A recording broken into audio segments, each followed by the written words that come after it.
साथियों नमस्कार, कैसे हैं आप सब लोग। मजामा केम छो कसा आहेस। साथियों आज एक इम्पॉर्टेंट टॉपिक पर मैं चर्चा करने वाला हूं कंसर्निंग सेक्शन 41A CRPC इन रेप केसेस। अब बेसिक प्रॉब्लम यह है कि हम सबको मालूम है कि जो मामले गंभीर हैं जैसे चोरी के या गबन के या रेप के, उसमें 41A CRPC तो मिलता ही नहीं है। तो ऐसा क्या स्टेप ऑनरेबल हाई कोर्ट ने उठाया, ऐसा क्या स्टेप ऑनरेबल सुप्रीम कोर्ट ने उठाया कि इस तरह के नोटिस को मैंडेटरी भी किया और ये भी स्पेसिफिक किया कि अगर अक्यूज कॉपरेट करता है तो उसके विरुद्ध कोई भी कॉर्सिव एक्शन नहीं लिया जाए, विच मीन्स कि उसको अरेस्ट नहीं किया जाए, उसके साथ इस तरह का व्यवहार नहीं किया जाए जिससे उसको अनावश्यक रूप से जो है प्रताड़ना हो। अब जरा सोचिए कि एक तरह तो पूरा समाज चिल्ला रहा है कि भाई रेप हो गया, इस व्यक्ति को जो है फांसी दो, इसको जो है सूली चढ़ा दो, और वहीं दूसरी ओर कंसर्न कोर्ट जो है आरोपी को जो है प्रोटेक्शन दे रहा है। तो क्या ऐसी भावनाएं और ऐसे आदेश का कोई मिसमैच है? अगर ऐसी भावनाएं लोग लेके चल रहे हैं और कोर्ट इसके विपरीत आदेश दे रहे हैं तो उससे लोगों के माइंड में जो है क्या इंप्रेशन जाता है, कैसे रूल ऑफ लॉ अफेक्ट होता है, ये बेसिक विचारणीय बिंदु है जिस पर हमको जो है वर्क करना होगा यदि हम चीज़ों को समझना चाहते हैं इजी एंगल से। अदरवाइज कोई मतलब ही नहीं है। फिर तो एक काम आसान हो गया, भाई किसी भी आपने FIR मंड दी, उसको उठा के जो है सीधा बंद कर दो जेल में, तो जो रूल ऑफ डेमोक्रेसी है वो कहाँ जाएगा। तो ये सब विचारणीय बिंदु हैं आज की चर्चा के।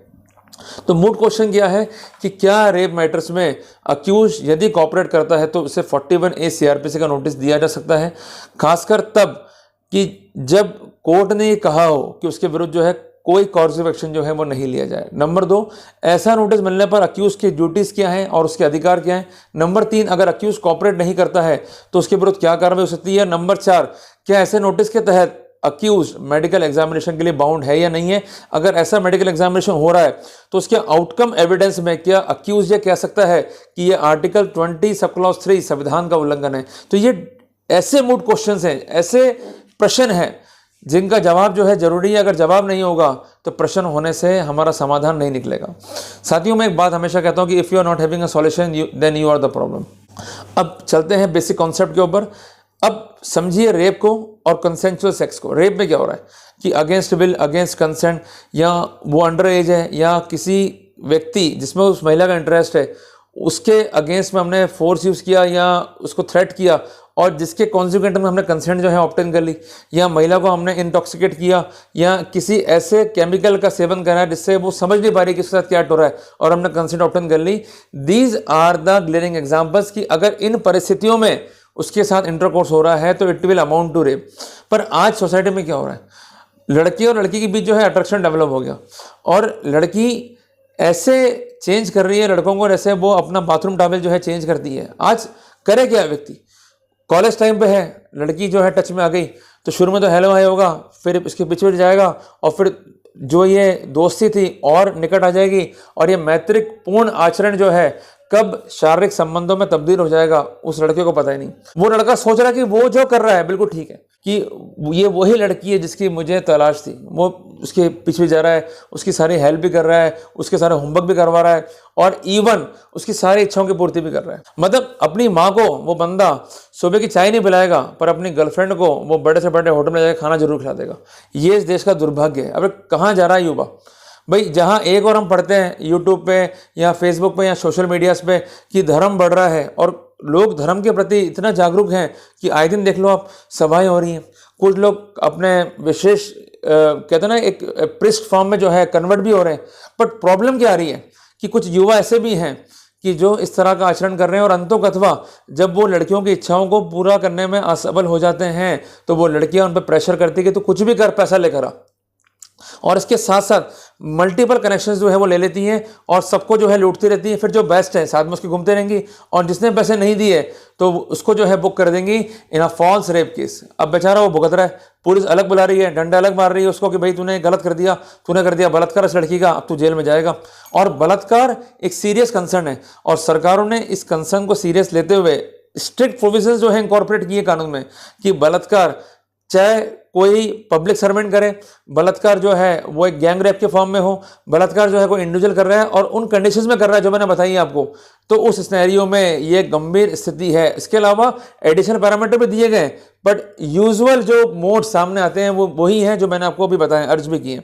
तो कुल मिला के मैं आपको बताना चाहता हूं कि कंसेंजुअल सेक्स तो बहुत दूर रह जाता है, पर उसको रेप का नाम देकर ना केवल आपके और आपके परिवार की बदनामी की जाती है, अपितु आपसे भारी भरकम राशि भी ली जाती है। तो इस बात का विशेष ध्यान रखो कि जब भी किसी लड़के के संपर्क में आप आ रहे हो, उससे आप प्रेम संबंध रखना चाहते हो, उससे आप मैत्री संबंध रखना चाहते हो, तो जो प्रेम संबंध और जो मैत्री संबंध है, इसके बीच का जो लाइन है, जब वो क्रॉस होने लग जाए या ऐसी कोई स्थिति आ जावे, तो वहाँ पर आपको लिखा पढ़ी कर लेनी है। लिखा पढ़ी नहीं करोगे तो वहाँ पर मारे जाओगे।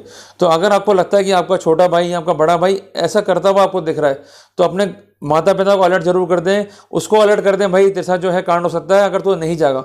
और अगर कांड हो गया एक बार तो फिर तो बच नहीं पाएगा, फिर तो रोता फिरता रहेगा दसों जाके कि भाई मुझको बचा लो और मैंने जो है गलत काम नहीं करा है। ये सभी करते हैं जो मैंने किया है, बट बेटा तूने लिखा पढ़ी नहीं करी है, जो सब लिखा पढ़ी करते हैं। तो कुल मिला के अलर्ट रहना पड़ेगा। अगर आप खुद अलर्ट नहीं हो तो वहां पर अपने को जो है परिणाम फेस करने पड़ेंगे। साथियों, आज का जो बेसिक क्वेश्चन है जिसको डिस्कस करने के कॉन्सिक्वेंटल में सबसे पहले मैं एक निर्णय जो है रखना चाहूँगा माननीय सुप्रीम कोर्ट का, जो कि है एक्स बनाम स्टेट ऑफ कर्नाटका का। ये जजमेंट है 10/6/2024 का। जजमेंट जो है ये पारित किया है सुप्रीम कोर्ट ऑफ इंडिया ने।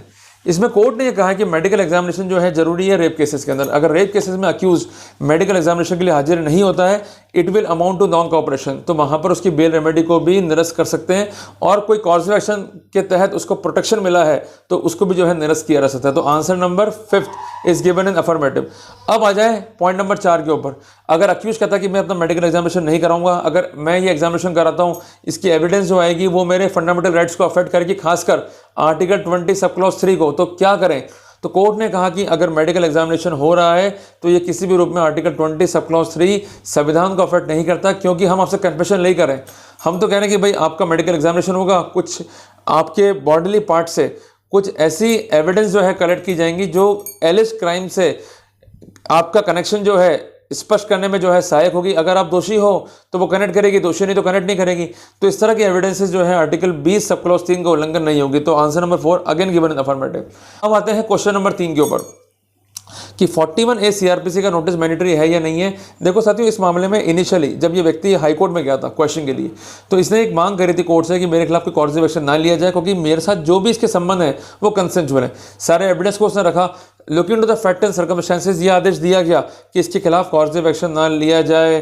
जब ये ऑर्डर पास किया गया तो कंसर्न पुलिस ने कंसर्न आरोपी को सेक्शन 41A सीआरपीसी का नोटिस दिया। इसका अभिप्राय यह है कि ऐसे मामलों में 41A सीआरपीसी का नोटिस दिया जा सकता है। और इसके अलावा इस तरह के नोटिस पे कोई नेगेटिव टिप्पणी ना तो हाई कोर्ट ने करी और ना ही सुप्रीम कोर्ट ने करी है। सबसे इंपॉर्टेंट बात है कि ये नोटिस क्यों दिया गया कि कॉपरेट करो, और कॉपरेशन का बेसिस क्या था कि अपना मेडिकल एग्जामिनेशन करवाओ। अब अक्यूज ने क्या करा कि इसने कहते कि मुझे अपना मेडिकल एग्जामिनेशन नहीं करवाना है और इसने जाके कोर्ट में दाखिल कर दी एप्लीकेशन। ये आप मत करो भाइयों, अगर इस तरह की हरकतें आप करोगे तो वहाँ मारे जाओगे। और करवा लो अपना मेडिकल एग्जामिनेशन। जब आप खुद ही कह रहे हो कि हमारे बीच कंसेंसुअल सेक्स है तो क्या प्रॉब्लम क्या रही इसमें? तो मेडिकल एग्जामिनेशन के लिए खुद को हाजिर करना और उस टेस्ट में पार्टिसिपेट करना, किसी भी रूप में ये नहीं कि आप फंस जाओगे। और इस टेस्ट में होता ही क्या है, बेसिकली ये लोग चेक करते हैं कि आपकी बॉडी की जो फिजिक्स है वो क्या है। और बेसिकली आपके पार्ट पे केवल यही एविडेंस जो है महत्वपूर्ण है कि आपका जो लिंग है वो पेनिट्रेशन के लिए सफिशिएंट कैपेसिटी रखता है या नहीं रखता है, वेदर यू आर कॉम्पिटेंट और potent for the sexual act और नॉट। तो इसके लिए आपके लिंग की जो लंबाई है, जो आपका लिंग है वो कितना मोटा हो सकता है, तो हम कहते हैं इरेक्शन। और अगर लिंग प्रॉपर मोटा नहीं हो रहा है तो इसको हम कहते हैं इरेक्टाइल डिसफंक्शन, ईडी। क्लियर हो गया आपको?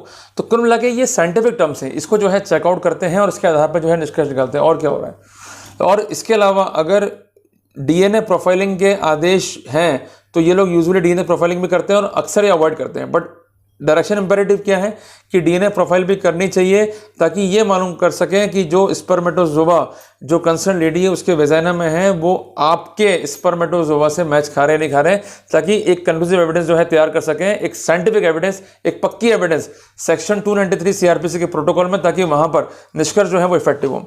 तो यहाँ पर क्वेश्चन नंबर 3 को भी मैंने जो है इफेक्टिवली आंसर कर दिया है। अब आती है सबसे इंपॉर्टेंट बात, कंसेंसुअल सेक्स वर्सेस रेप, जो मैंने आपको बताया इंसेप्शन पे कि अगर आपके संबंध लंबे टाइम तक हैं, विद कंसेंट हैं, तो इस सिनेरियो में किसी भी रूप में आपके खिलाफ केस नहीं बनने वाला रेप का। बट आपको सावधानी जो है रखनी होंगी, जैसे एग्रीमेंट लिखना और सारी बातें उसमें स्पष्ट कर दो। इवन ये भी स्पष्ट कर दो कि we are never intend to marry, this is basically live relationship. और अगर हम उसमें कोई भी संभोग करते हैं या इंटरकोर्स करते हैं तो उस स्थिति में लड़की की कंसेंट जो है कागज पर लिखवा लो, आप इस चीज़ का वीडियोग्राफी कर लो और फोटोग्राफी कर लो और उस एविडेंस को प्रॉपर्ली जो है प्रिजर्व कर दो, ताकि भविष्य में कोई दिक्कत आए तो कम से कम वो एविडेंस जो है काम आ जाए आपके। तो जब भी आप होटल में जा रहे हो, घर में रुक रहे हो, कहीं भी रुक रहे हो, जब भी इंटरकोर्स होगा तो ये एविडेंस बना के चलो। जो भी खर्चे उस लड़की पे कर रहे हो उसके प्रॉपर प्रूफ बना के चलो, अदरवाइज कोई आपको राहत कोर्ट से मिल देने वाली है। अब सबसे इंपॉर्टेंट बात ये आ रही है, क्वेश्चन नंबर 1 और 2 को मैं कंबाइंडली जो है आंसर कर रहा हूं कि जो मैंने आपको बताया कि अगर आप कॉपरेट कर रहे हो तो वहां पर 41A का नोटिस जो है मिल जाएगा। बट सबसे इंपॉर्टेंट बात है कि कॉपरेशन केवल आपको इस एक्सटेंड तक करना है कि मेडिकल एग्जामिनेशन जो है पूरा हो जाए।